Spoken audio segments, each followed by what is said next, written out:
I will begin Idris by reviewing last week's discussion forum. I don't think I need to show it to you. Maybe I do. Let me just do that.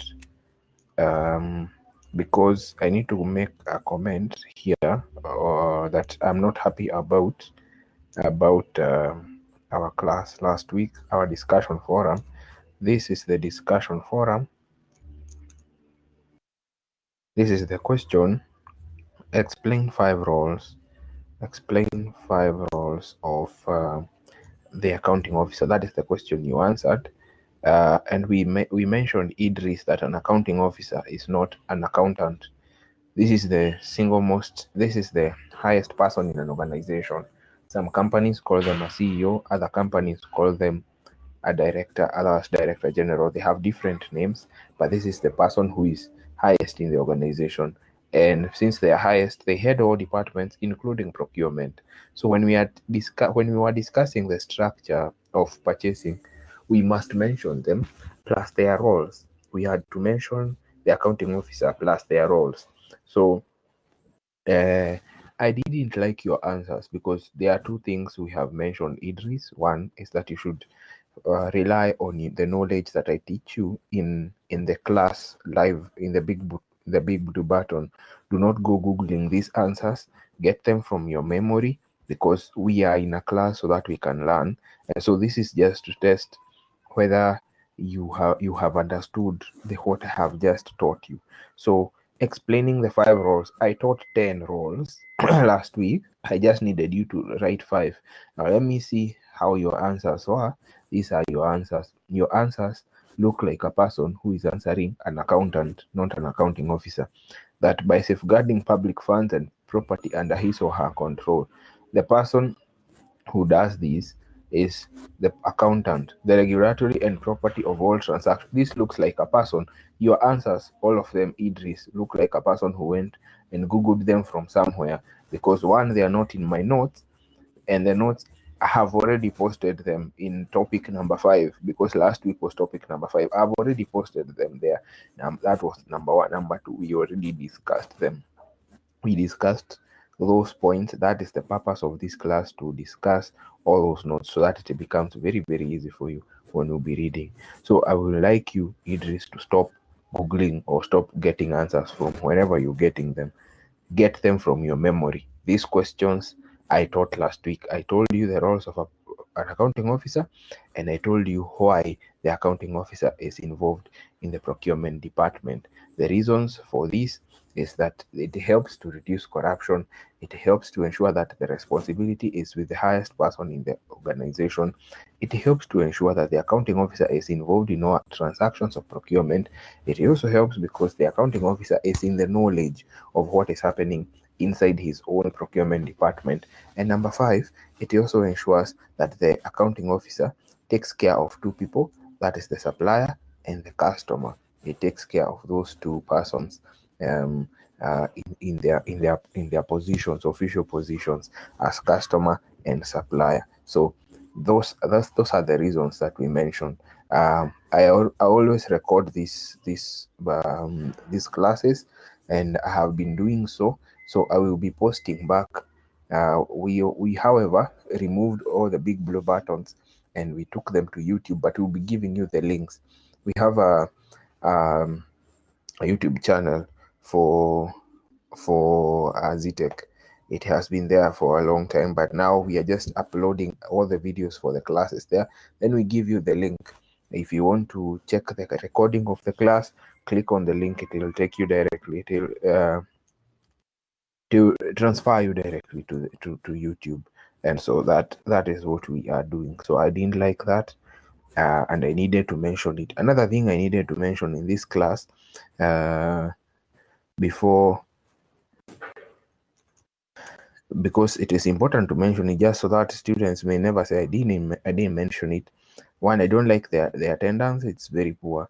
But number 2, failing to answer the questions in the discussion forum is against your own your own marks, because these discussion forum questions will form your assignment marks. If you noticed, we have not done assignment 1, we only did cut 1. Neither are we going to do assignment 2. Because I have already given enough assignments every class, so I don't think it's necessary to go back and give another assignment. But cuts, we're going to do cut 2 the moment around the first week of August. We are going to do cut 2. So by then we'll have completed the coursework. So because we are moving well, we are in the third last topic, basically that last or second last, depending on how we handle it next week. So today's class is very easy. Is how to teach. I'll teach you how to measure, or the methods of measuring the performance of a supplier, so that you can ensure that you have the best suppliers in your organization. Number 2, I'll also teach you a few of the methods that the organizations use to measure the performance of a department. And a department means the people in the department, to measure whether the procurement officer has been performing well, the assistant procurement officers, or the supply chain managers and supply chain officers at whatever level, whether it's principal supply, whether they have been or senior, they have been performing well in the organization. Measuring performance is very important, just to ensure that everybody is doing their work well, and so that you can continually improve your services. Reasons for measuring procurement performance: 1 is so that you can achieve your goals. You have set targets. Every organization sets targets, and let me speak about public institutions first. They set their targets at the beginning of the financial year. So the financial year ended yesterday for public organizations, 30th of June. The day before yesterday, on Tuesday. So that is when now companies, between now and maybe August, they'll be measuring whether they have been performing and whether they achieved their goals. So one of the reasons for measuring performance is to check whether they are actually achieving their goals before they are given the next batch of money in August from the National Treasury. So then number 2 is to improve performance, so that you can continually improve performance from where you were last year. And it's also number 3 for opportunities to learn and grow. You usually learn from your errors. Like if you didn't perform well, and then you can do an analysis of what could have caused the poor performance, and then you improve for the next time. Influence your behavior. Basically, your performance will influence your behavior. If you need to relax or to become better, you communicate your value. You communicate your value to others. You can tell others that this department is performing, and also whether it's helping the organization achieve its objectives. Now, there are 2 key performance indicators. Key performance indicators are those aspects that we use to show whether a company, the symptoms, we can call them the symptoms, what to look out for when you're checking whether an organization is actually performing. There are 2.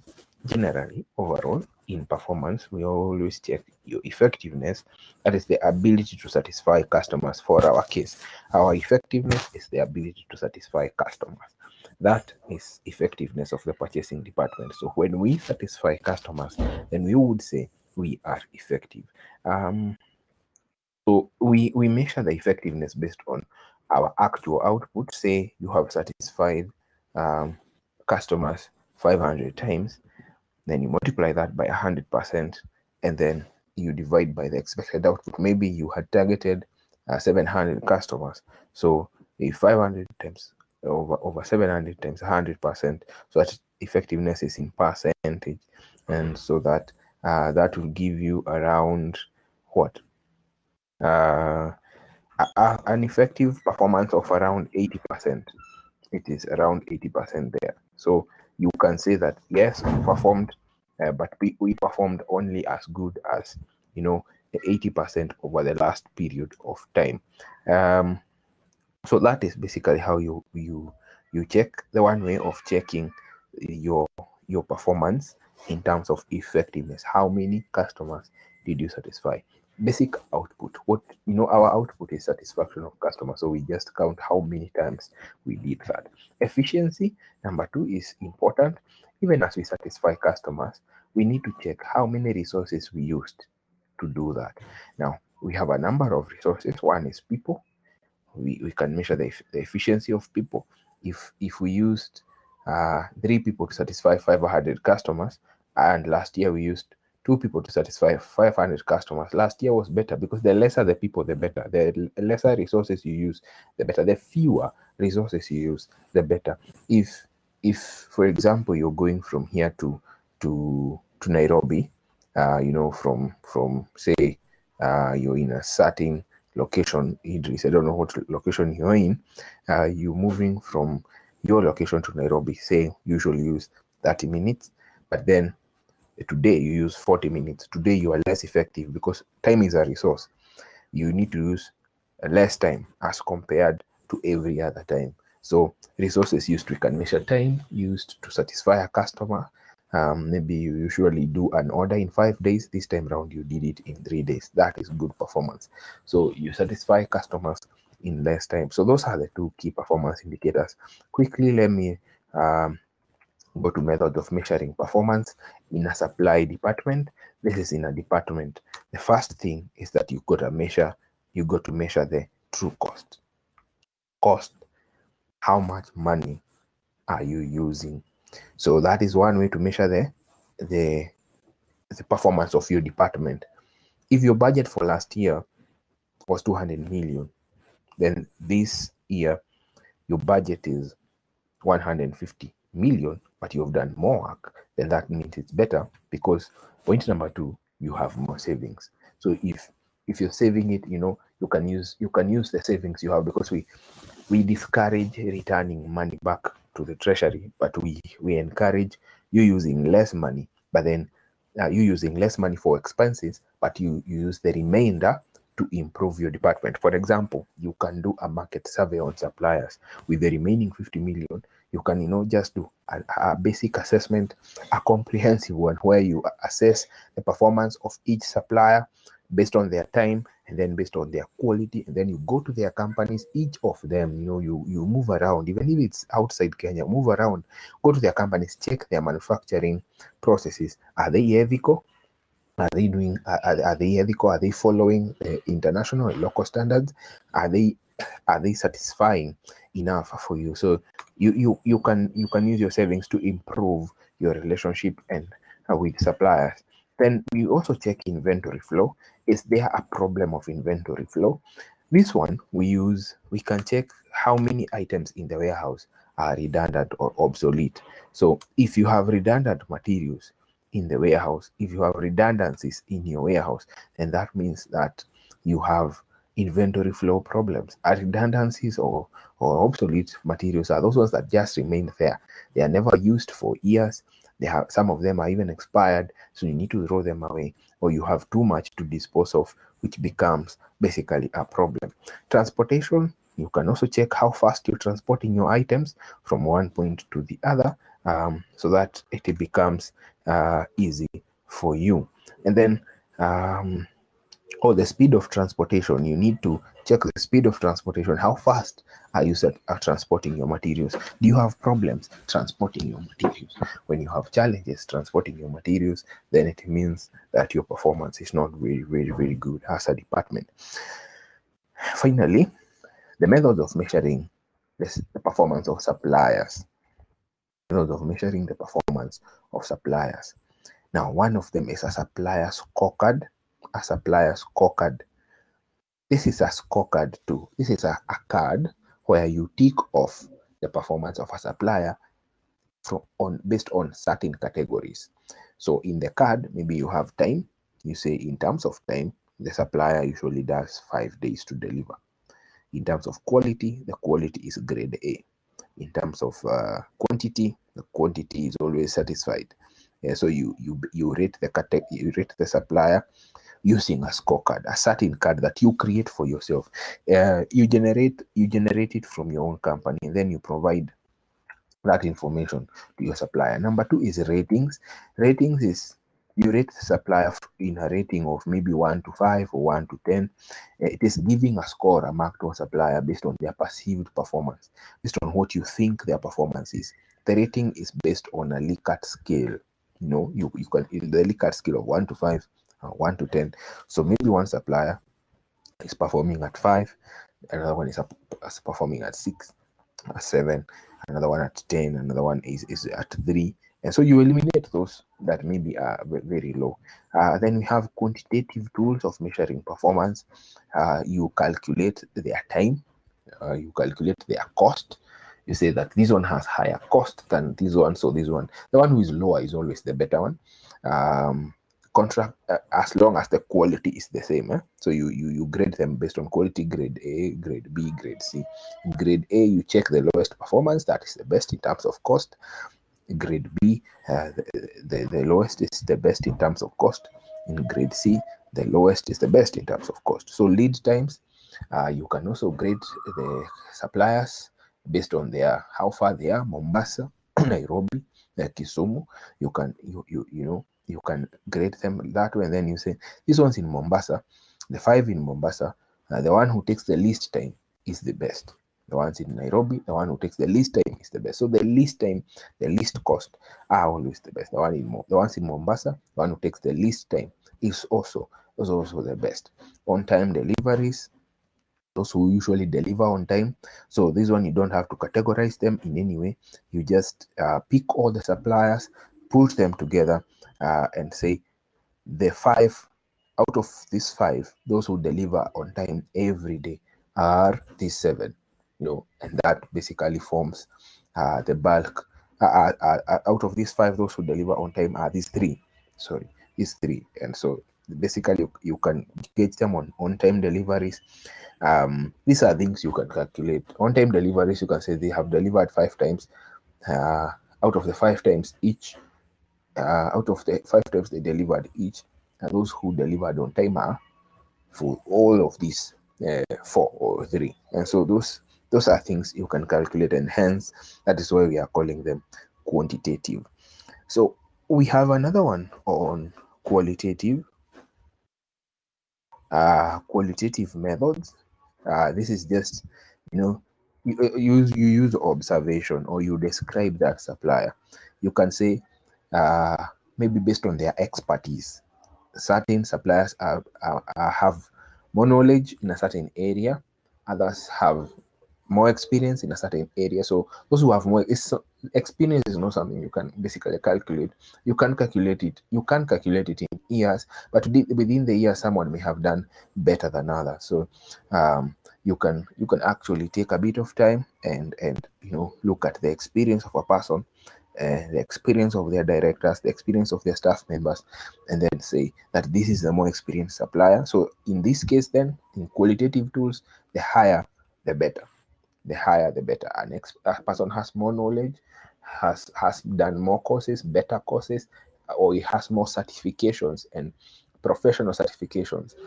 For example, if it's a supplier in the area of engineering, they are certified by the bodies of engineering in Kenya and internationally, then that would be a better supplier than others. So in that case, there's nothing to calculate. You're just looking at basic knowledge, basic expertise, their strength as in their own skills. You can use a process method where you can sit down on your desk and just check the background of your suppliers, or you can go to their offices and check how they have been manufacturing their products, how they have been manufacturing basically their products. So you can go to their factory, check how they manufacture and whether they satisfy your criteria, local and international standards. As simple as that. So you just walk to their offices, which is the same as supplier visit. You walk to their offices, check out their certificates. Are they registered? Have they registered their company? Do they have the certificates to show it? What is the quality of their products? How are their offices? How are their offices basically? Their warehouse, their production, and other things like that. So that basically is the end. The questions today for our class are as follows. The discussion forum questions, they are here. I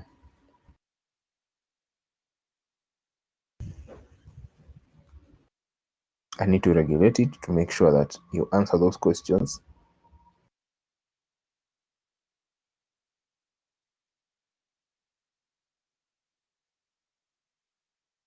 You should answer them. Make sure you answer them by 2 p.m. today. So again, remember, do not ignore. These ones will form part of your assignments. So these are the questions. Let me just display them.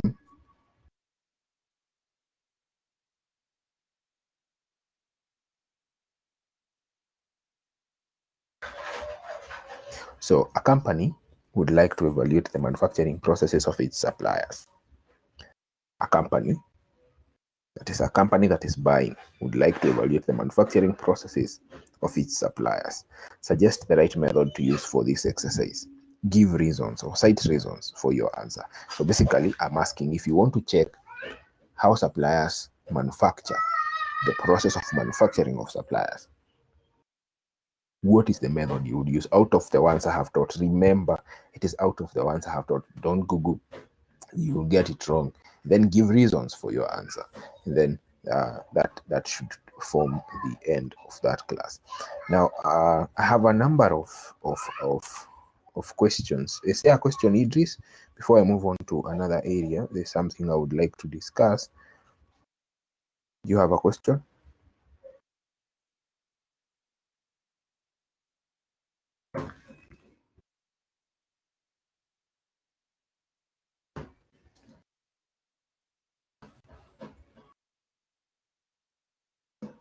Okay.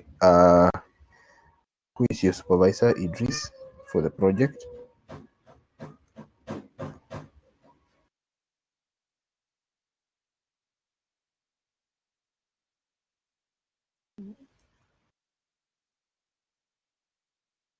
Who is your supervisor?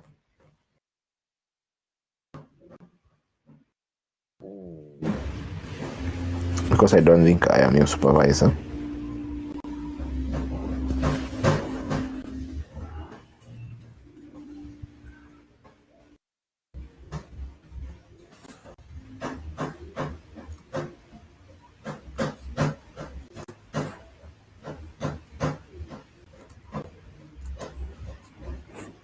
Trying to check.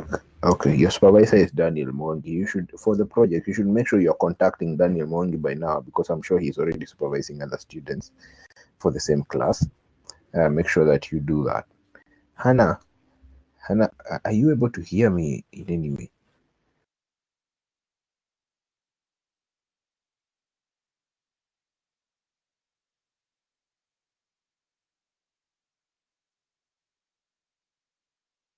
Because I see you trying to log in, and you've been trying to do so ever since we started. But now we are actually through.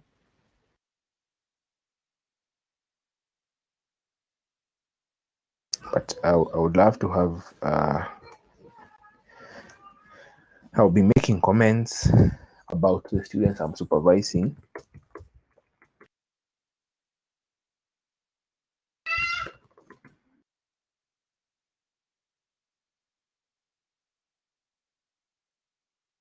For this class, so you can check them out.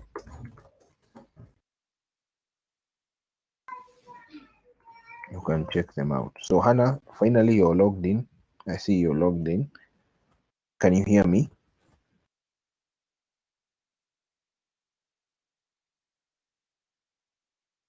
Hannah, you should be hearing me, because I see. Okay, you logged off again. So thank you, Idris, for attending the class.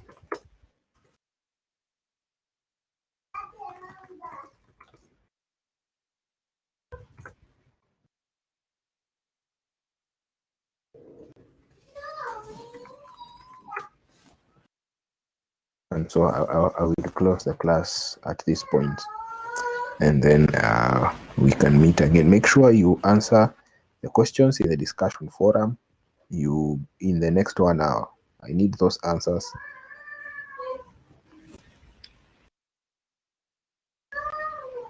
I need those answers in by 1:30 so that I make my comments by 1:40, and then you can check those answers. So I will close the discussion forums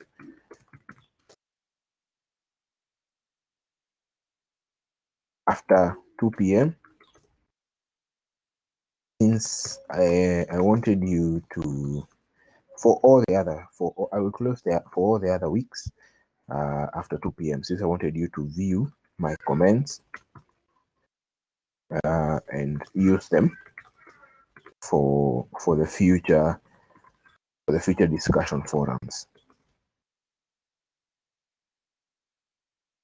So go ahead now. Let me end the meeting there. Thank you very much.